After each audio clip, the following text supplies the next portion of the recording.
I'm Josh. I'm the marketing executive at Altmetric, so I do a lot of the messaging, communications for Altmetric, social media, a lot of newsletters, run the webinar program and the blog. The best way to get in touch with me is actually through the Altmetric Twitter handle @Altmetric, or of course you can email me at josh@altmetric.com. And I'm Charlotte. I'm implementation manager at Altmetric, so most of my work involves working with customers to get set up with things like our various products like badges on publisher websites, or our Explorer platform, which is a database, and our API and stuff like that. So I can be contacted at Perry Houts on Twitter or charlotte@altmetric.com. Okay, just to go over what we'll be covering today, this is our agenda. So Charlotte's going to start off by sort of defining and demonstrating impact and talking a bit around that and putting Altmetric and Altmetric's data into context. Then she's going to go over Altmetrics 101, sort of the basics of Altmetrics. Then we're going to move on to, I'm going to move on to what you can actually do with Altmetric data. Then we're going to dig into the data and actually show a bit more about what it actually looks like and where you can find it. And then I'm going to talk about how you can actually get started with using it. So straight after the webinar, you can actually start finding the data and using it in your workflows. And then at the end, we'll have time for some questions. So, kick us off. Great. So as Josh said, we'll start by kind of putting all this in context, talking a little bit about how to define and strategize around the concept of impact, research dissemination, and engagement with research. So to start with defining impact, the biggest question, and the question you should be asking when you're thinking about impact, is how does academic research change and benefit the world? So the economy, society, culture, all of these things. The reason people do research is, in the end, to have some kind of impact on these things and to understand the world better. So when we're looking at the, looking at the impact that research has, should be asking ourselves how it is changing these elements of our society on the broadest level. This is a quote from a UCL professor from a kind of a blog where he was defending the use of metrics in measuring the impact of research, because what he was basically saying is that all impact means that we're engaged with the world, trying to make it a better place to live. So again, looking at things from a relatively high level and a broad perspective. The concept of impact, just like art, is subjective. Like from everybody's point of view, the concept of impact is something a little bit different.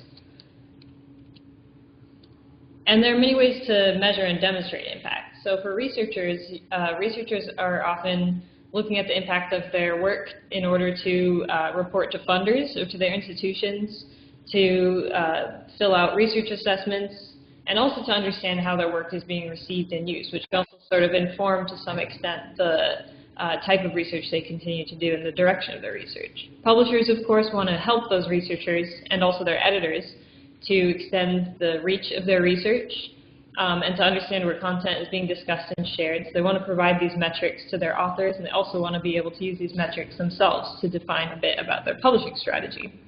And funders, of course, they want to know what their funding is being used for. So they want to understand the reach of their funded research outputs, articles, books, etc., and to improve and monitor public engagement activities to see what their money is going towards.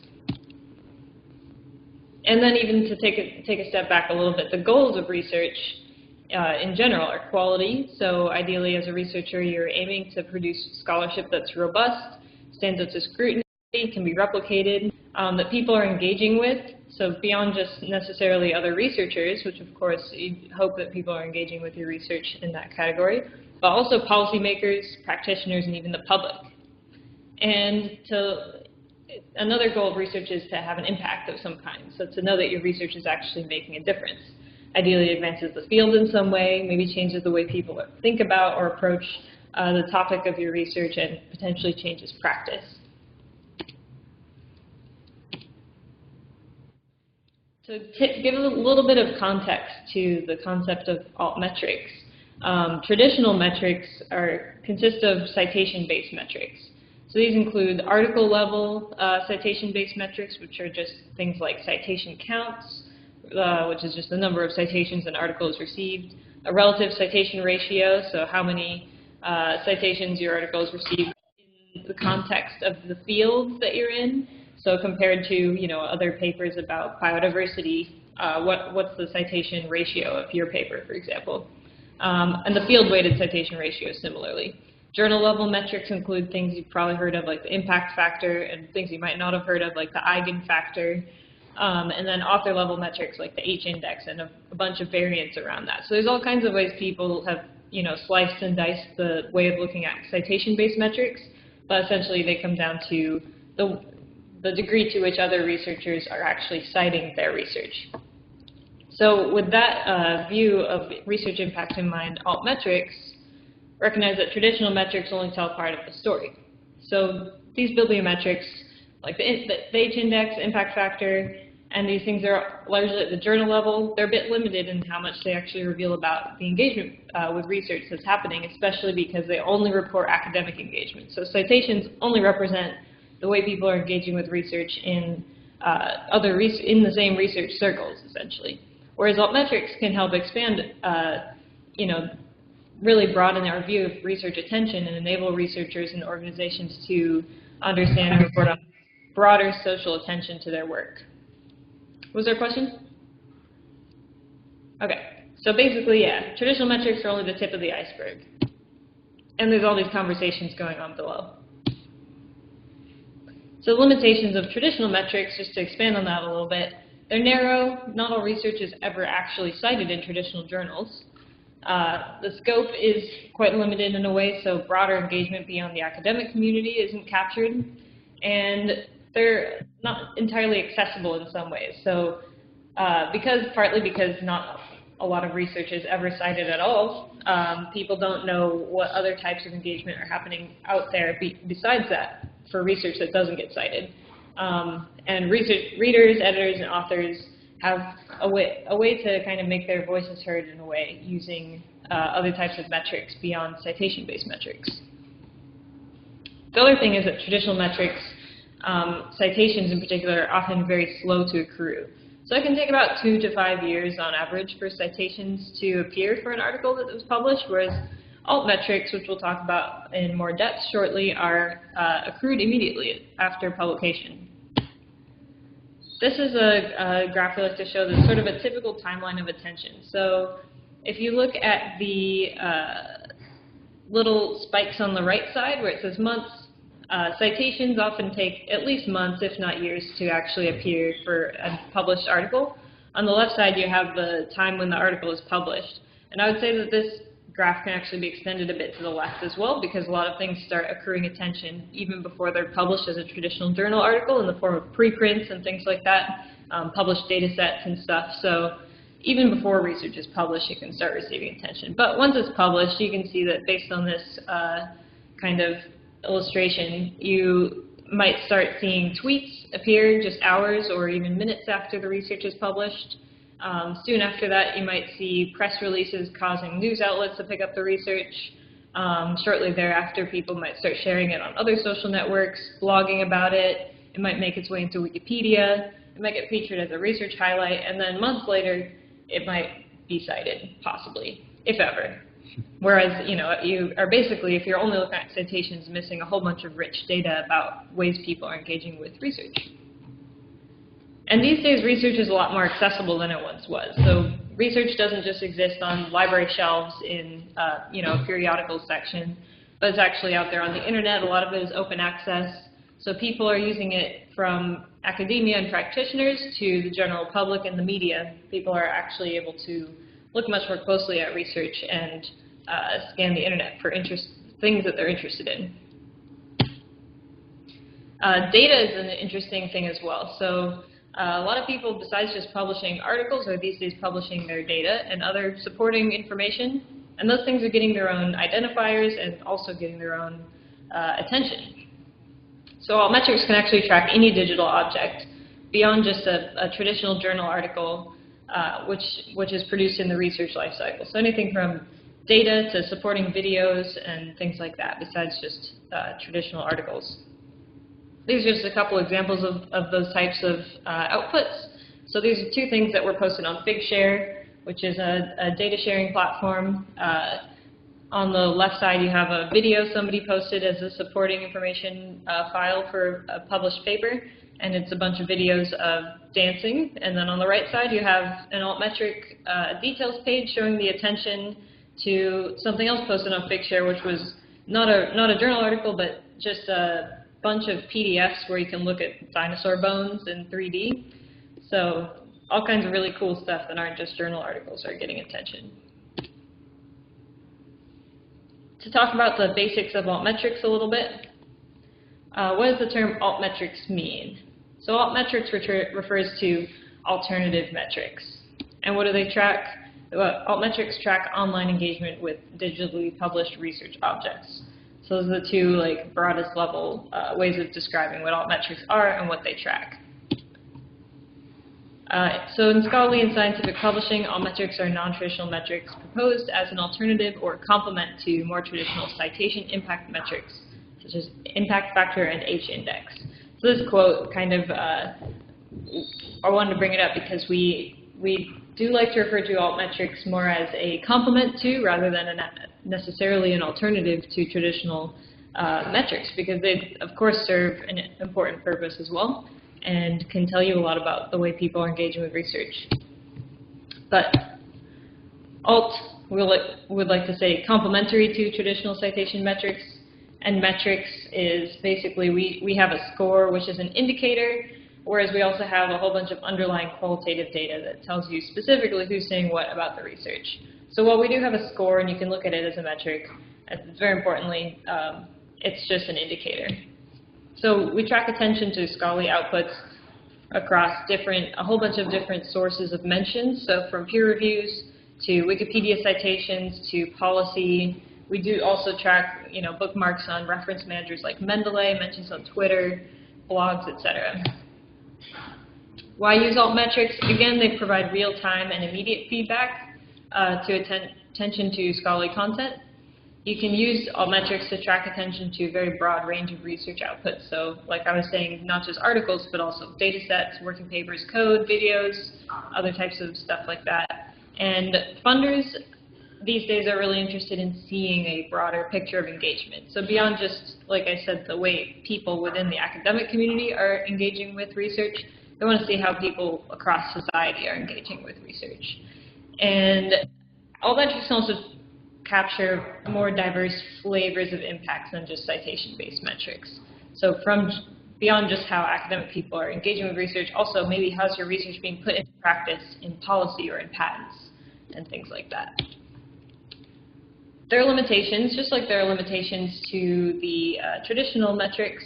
Altmetrics don't necessarily tell the whole story. They're a complement to things like informed peer review and citation-based metrics, not a replacement for those things. And like any metric, there's a potential for gaming, so we do a lot to try to limit that, but providers have measures in place, like we do. We have measures in place to identify and correct for gaming.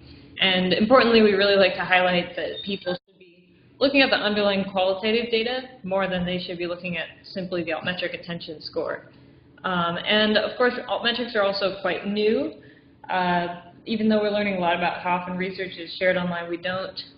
There's a lot of questions. There are a lot of questions about what certain types of attention mean for research. So, for example, there's been research about the connection between blogging about research and future citations and things like that. But there's a lot more research in that field that can be done. Tracking your content. So I'll go through basically how Altmetrics tracks content. So what we do is we have three things. So we look for outputs.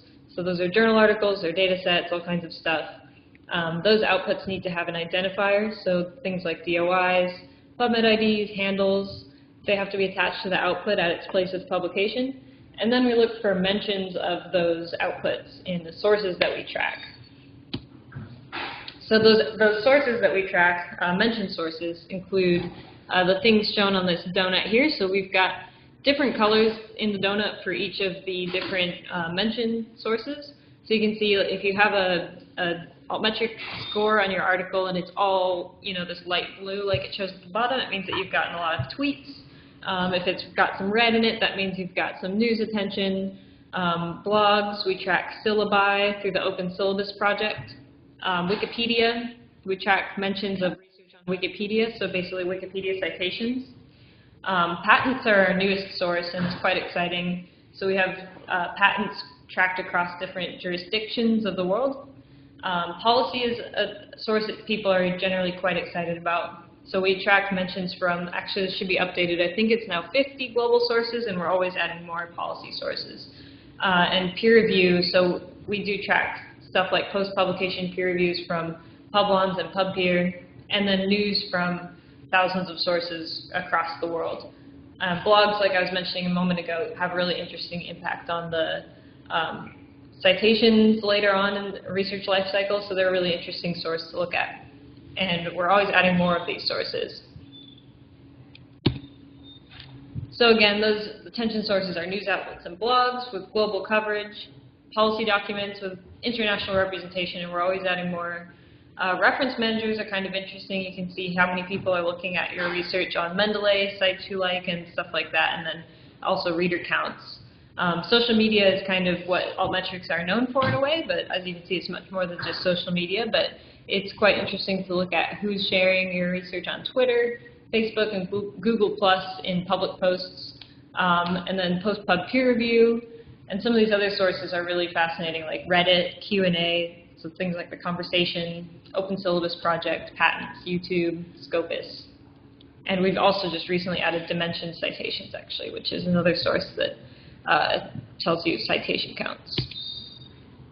And like I was alluding to before, it's very important to always look at what people are actually saying and not just the numbers. So this is an example of a paper which has a very high Altmetric score. You can see it has an Altmetric score of 1,907, which at first glance is quite impressive. But if you look at the news headlines that are, what people are actually saying about this research, they're calling it out because this particular paper had a sort of egregious copy editing error in the text. And so it was slightly comical, and most of the attention to this article is actually about the fact that they had this copy editing error and not about the research itself. So it's really important. We like to highlight the fact that it's very important to look beyond the score itself and actually look into these. Each of these tabs tells you, and you can link back to the original mentions. So very auditable and very thorough data. And the last thing I'll say is that when you're interpreting Altmetrics, and this goes back a bit to the research that's currently being done on Altmetrics as a source or as a measurement, is that there are different levels of engagement. There's attention to research, which are things like retweets, shares. You can see based on some of these sources that people are paying attention to your research, and that's one level of sort of engagement in a way. And then there's a deeper level, which is actual engagement. So things like analysis, discussion, and reviews. For example, in blogs where people are talking about and discussing research. And then there's another level, which is impact. So you might think of impact of research as your research shaping policy and influencing working practices among practitioners in some sort of tangible way. So looking deeply into the data and looking at specific mention sources can tell you about each of these different levels of engagement with research.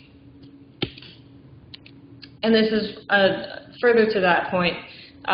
This is a figure from some research that was about Altmetrics, showing that there are 3 levels of engagement, essentially, which in their case they refer to them as access, appraise, and apply. So people accessing an article as simply things like people looking at it on Mendeley, people maybe tweeting about it, stuff along those lines. And then appraising research could be anything from people commenting on it on Twitter to people writing blogs about it, people writing opinion pieces in the news. And then the application of research is a whole other level. So if you can see that people who are practitioners or in policy or in patents are actually applying research, then you've got a whole other level of engagement. Okay, thanks, Charlotte. So now I'm going to talk about Altmetrics in action and what actually can you do with Altmetrics as a researcher and how can they be useful for what you're trying to achieve. So these are just some of the questions that Altmetrics try to answer. So who's talking about your research? What are the audiences you want to reach? who could I collaborate with, and what does a successful engagement look like in my field? And Altmetrics, they all go a long way to building your career and your professional profile. So, yeah, a key part of being a researcher and an interest of institutions is actually managing your reputation. Because Altmetrics are so immediate, you can quickly see what people are saying about your work and that of your colleagues.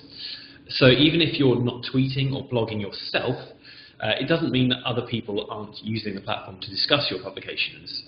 You can use Altmetrics to stay up to date with the latest comments and make sure your work isn't being misrepresented.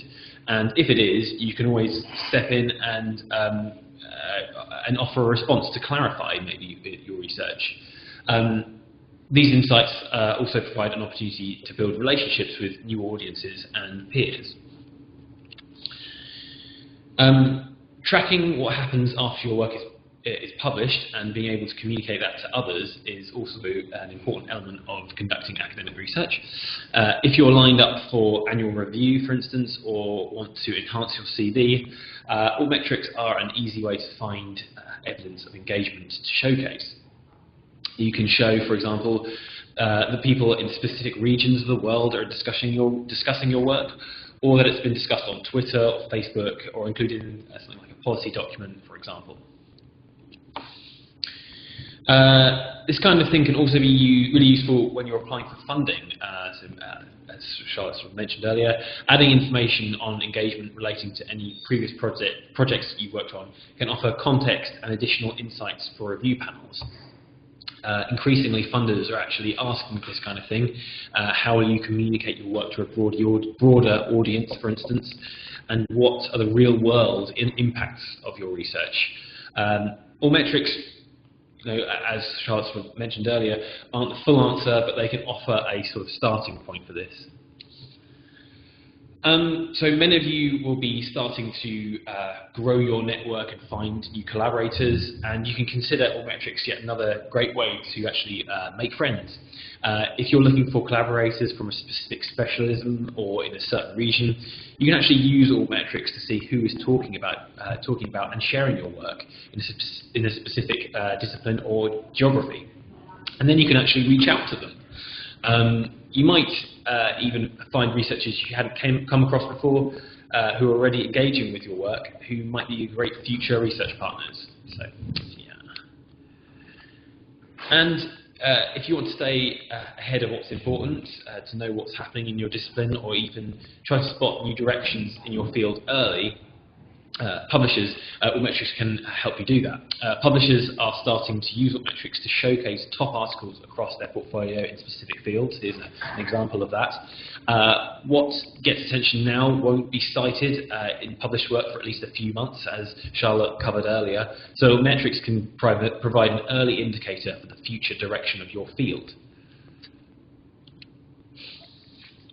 Just lastly, another application, when you're actually thinking about where to publish your work, it's important to make an informed decision about where to publish it.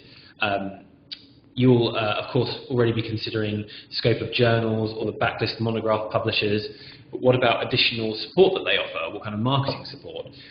Which publisher is going to do the best job of getting your published work noticed by the audiences that you actually care about?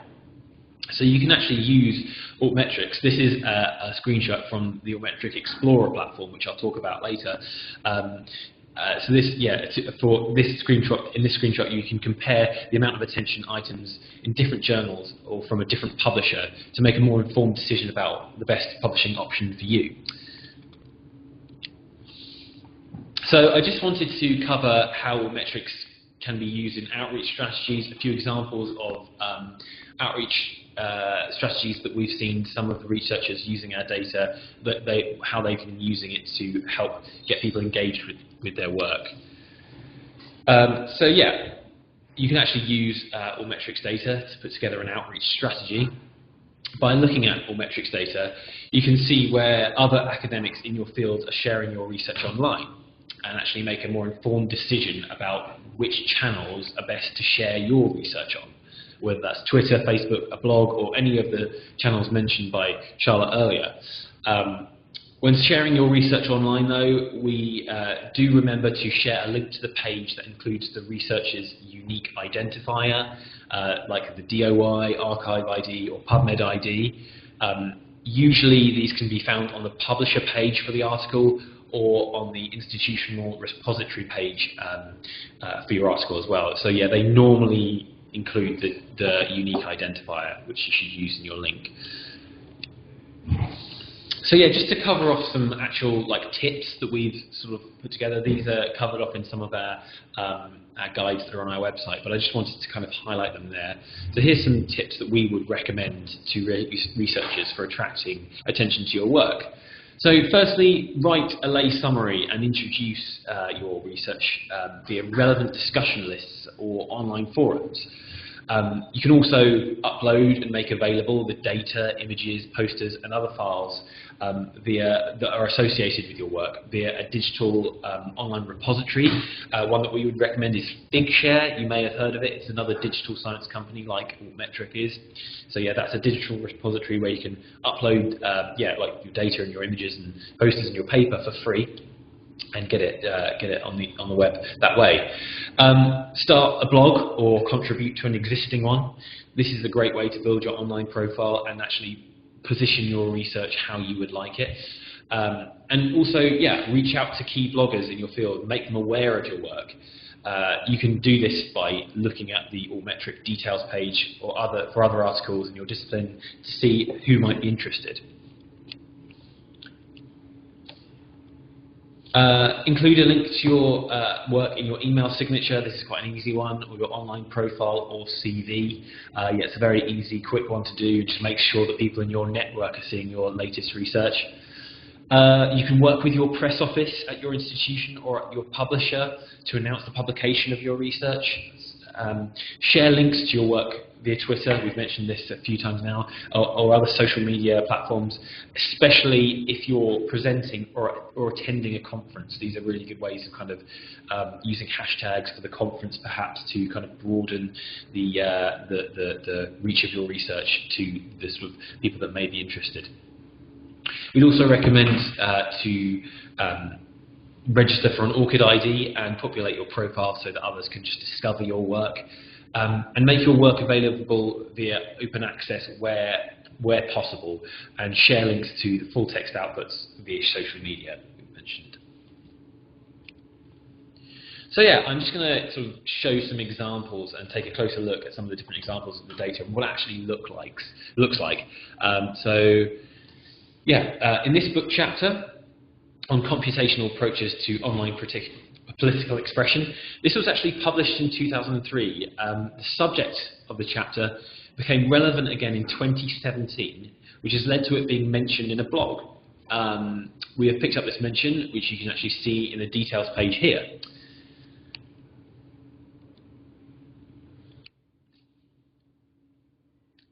So yeah, looking at the mentions in syllabi, which is another one of our attention sources, is really interesting. You can actually see where a book is on a reading list and which institution has featured it. So this book was published in 2016 and has already had 12 institutions included in their syllabi. So you can see that on the map there. This article, published by the World Bank in March last year, is influencing the policy of the International Institute of Sustainable Development. And you can actually click through to read the original policy document on the details page here. So you can actually click through to see where it's actually mentioned in a policy document. So it's not always immediate attention. We've sort of mentioned that earlier. Here's an example of a much older journal article that's been picked up in the news. So this shows how as a society, we can draw on the past research to consider and communicate on key issues today. In this example of a 1996 paper has been referenced in a news story published by the World Economic Forum in April 2017. And you can see that where we've picked it up on the details page here. So this data set talks about the direct correlation between science funding and GDP. This dataset received tweets as soon as it was published in 2013, just demonstrating the importance of giving a broader audience the opportunity to engage with the actual data. And if you have access to our Institutional Explorer tool, which I'll mention further later on, along with our other tools, you can actually start to explore the data for more than one article at a time. For example, you can see from the article published in the last month in a journal which received the most attention and might be worth reading, for instance, or where maybe articles have received engagement from a specific source or audience. You can track this attention over time and often tie peaks in interest to ongoing events and conferences, for instance. So I'm just going to go over some ways in which you can actually get started with the data. So I'm going to talk about paid-for tools as well as free tools for researchers. So, and also, just to start off, many publishers are actually embedding Altmetric badges and data in their books and article pages online. You may have seen these already. So you can see these are just a couple of examples. On the right here is the most sort of obvious one. You can see the Altmetric donut just at the bottom right there, that blue circle there. And on the left you can see where the sort of badge next to that lock symbol where it says Altmetric. So for these you can actually click on the badge where you see it to access the Altmetric details page that I've just sort of shown you in those examples, and see all the extra information for the item, so and where it's been mentioned online. So that's completely free for you. If you're a visitor to these sites, you can actually click on these now. So we also offer the paid-for institutional platform. This is a database where you can browse and report on the attention that we've tracked for over 20 million research outputs, including yours, your own and those of your colleagues. Access to this database is via site license, and many institutions across the UK and abroad have already adopted this. So yeah, you can do further reporting and get further actionable insights about the data and actually report across data internationally across institutions and subject areas. So yeah, you can draw further insights using that. And I've put a link to where you can find more information on our site here. But it's, if you go to altmetric.com, you can see in our product section where you can see more information about that. We provide free access for researchers to the Altmetric API for academic research purposes. So the API for researchers, this gives you programmatic access to the metrics data associated with articles, datasets, books, and many other research outputs collected by us. So yeah, that's programmatic access to the data. So I'm going to go over some of our free tools for researchers that are completely free. I mentioned the publisher badges earlier. We also offer free embeddable badges to researchers as well. So these are a great way to demonstrate the reach and influence of your work to peers on your website, if you have one, for instance. So if you can actually demonstrate your Altmetrics data to your web page visitors. So visitors on your page are able to click through on these Altmetric donuts here. You can see a couple of examples. This is a marine biologist who has actually added them to their website here. And you can access, by clicking those donuts, the Altmetrics details page to, again, see the full mentions that we've collected online for those articles. So these are really easy to install. All that's involved is actually grabbing some code from the Altmetric website and adding it to the HTML of your page, of your website, and then letting us know that you've done that so we can unlock the page so that everyone can see all the mentions that we've tracked. So yeah, it's really simple to use, and it's on the free tools section of altmetric.com. Okay, lastly, if you do anything after this webinar as a researcher, this is the most simplest one to do, to just start looking at the data and exploring the data. So yeah, this is the Altmetric bookmarklet. This is a really handy little tool that can be easily installed onto your internet browser. And it can be used on any page that has a DOI. So all that you do is go to the free tools section of the Altmetric website. It's called the bookmarklet, and all you do is drag and drop the bookmarklet into your browser toolbar, so your Internet Explorer, Chrome or Safari, whichever one you use. And then when you're on an article page on a publisher, so we've seen some examples here, you can just click on the bookmarklet on your internet browser, and it'll bring up a small menu that you can see here, and you can click through to that to see the details page. This is really simple to use. As I say, it's just a drag and drop onto your internet browser, and then when you're on a publisher site, you can click on that to be taken through to the Altmetrics details for that site. So it's really simple and easy and completely free. So I'm just going to go over some more useful materials that we offer at Altmetric that we've put together just to use to highlight how to get started with Altmetrics and data.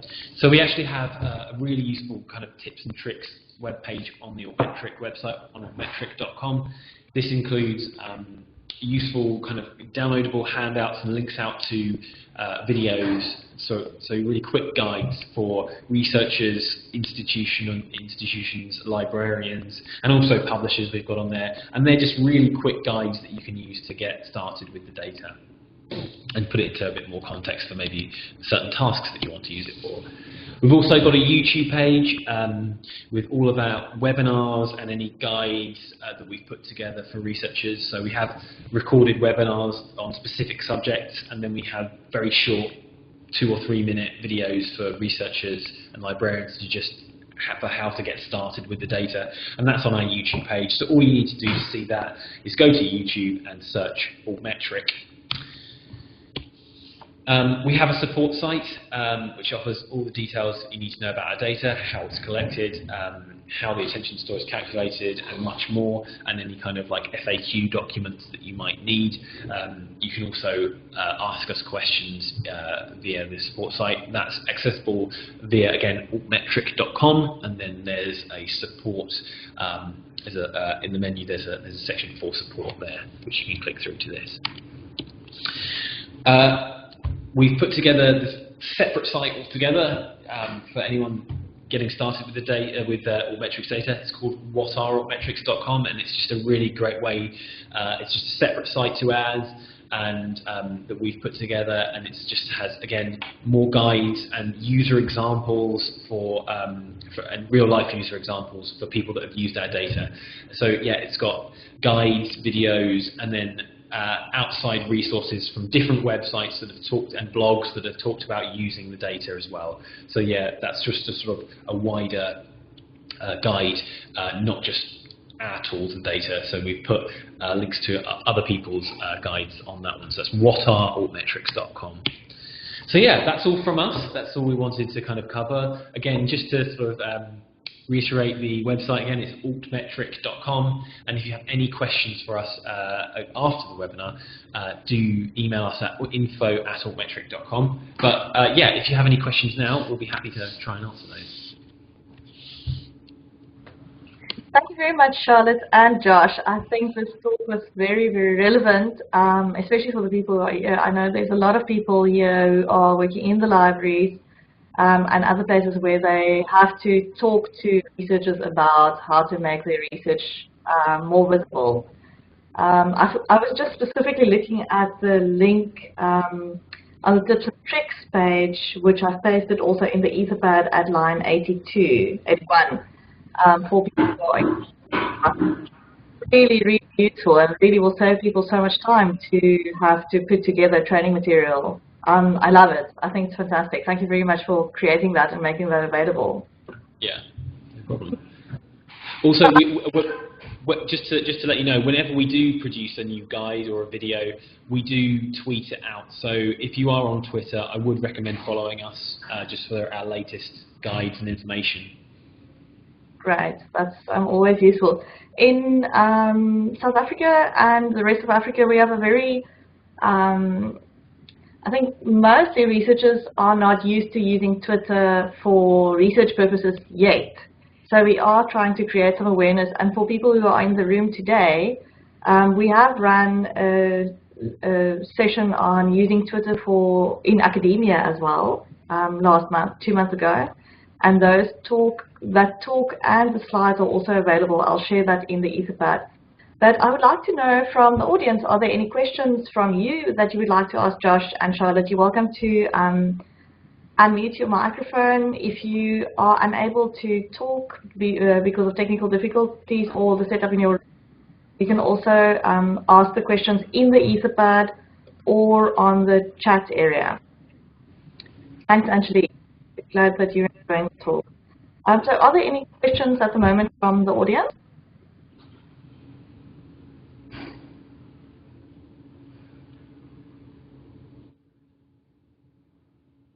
Was all your questions answered? That's amazing. Any comments about uptake in the universities, or like any feedback for Josh and Charlotte?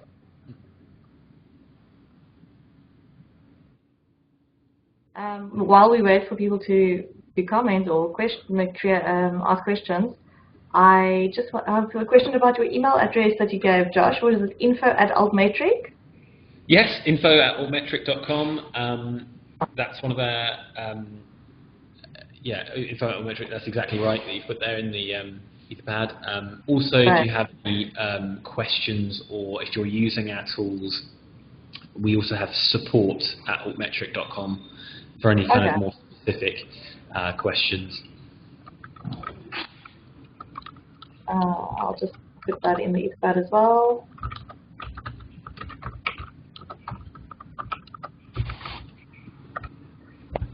No questions from the libraries or the research office?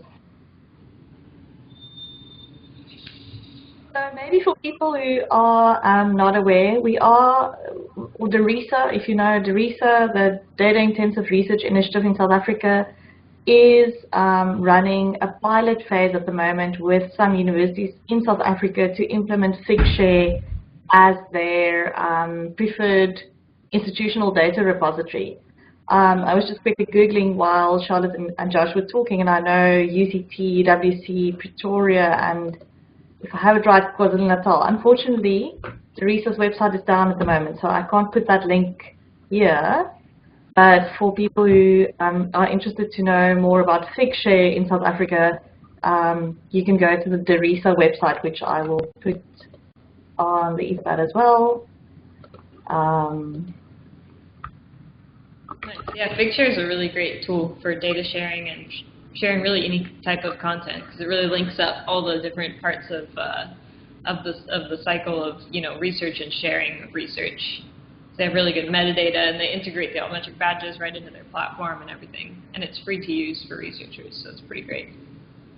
So we also have in the room Kaylee Lino, who recently joined Figshare as I can't remember your job title, Kaylee, so I don't know if you want to maybe tell people more about what's happening in South Africa around Figshare. You're putting me on the spot here.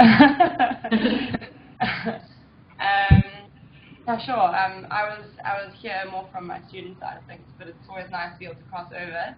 I think a lot of the people on the call have heard from me or one of my colleagues before.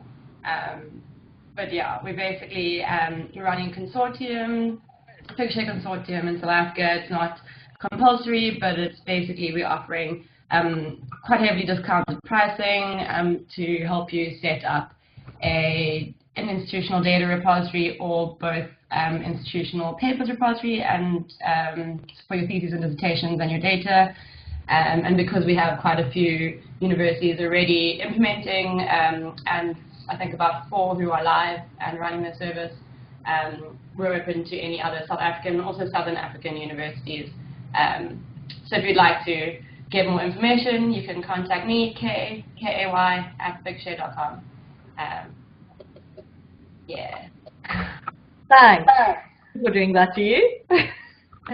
Yeah, we integrate with Altmetric, we work with Altmetric, so it's a good partnership, and Altmetric are able to obviously show you all the alternative and complementary impacts of your data or your thesis and dissertations or whatever else you share on Figshare. So maybe that's a good time to tell people in the room who's not familiar with the RCCPII program. This eConversation session is part of the Rural Campus Connectivity Project Capacity Development Initiative. And that project is funded through DHET, the Department of Higher Education and Training. And the idea is that a part of the grant is for physical infrastructure to get the rural campuses connected, but a part of the grant is also to help people to make better use of the internet and the resources that are available online, such as Figshare and Altmetrics and things that can really change your research. So we run these sessions monthly. The previous session that we ran was spoke about how you can use Twitter in your research to find information and to disseminate information. And the talk was given by Steve Dudley from the UK, and was really a fantastic talk with great slides and great tips and tricks for researchers as well. So I will definitely put those links up just in a minute. And we're also always looking for people in the audience for ideas about what you want to hear about. So if people are interested to learn more about Figshare, I'm sure we can invite Kaylee to speak about what's happening here or what Figshare can do for you. I know often projects take place in universities, but people don't necessarily know about it if you're not part of the project. We can also talk about various other things related to research and supporting research. So if you have anything that you would like to learn more about, please feel free to contact me. Okay, so someone's putting the Derisa link in and saying thank you for sharing. Line 74. Oh, wow. Should be interesting. So if you have any other questions or comments, please feel free to contact us afterwards.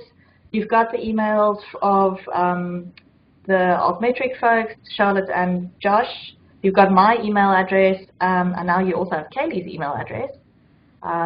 Thank you very much, everybody, for joining. And we hope to see you again soon. And Charlotte, Josh, thank you very much for making your slides available and for putting in all the effort and joining us this morning. It was a very, very informative talk, and I think very applicable to everyone who was in the room and many people who wasn't here, but who we hope to reach. Yeah, thanks you guys so much for having us. Yeah, thanks very much. It was lovely. Yeah, pleasure. Excellent.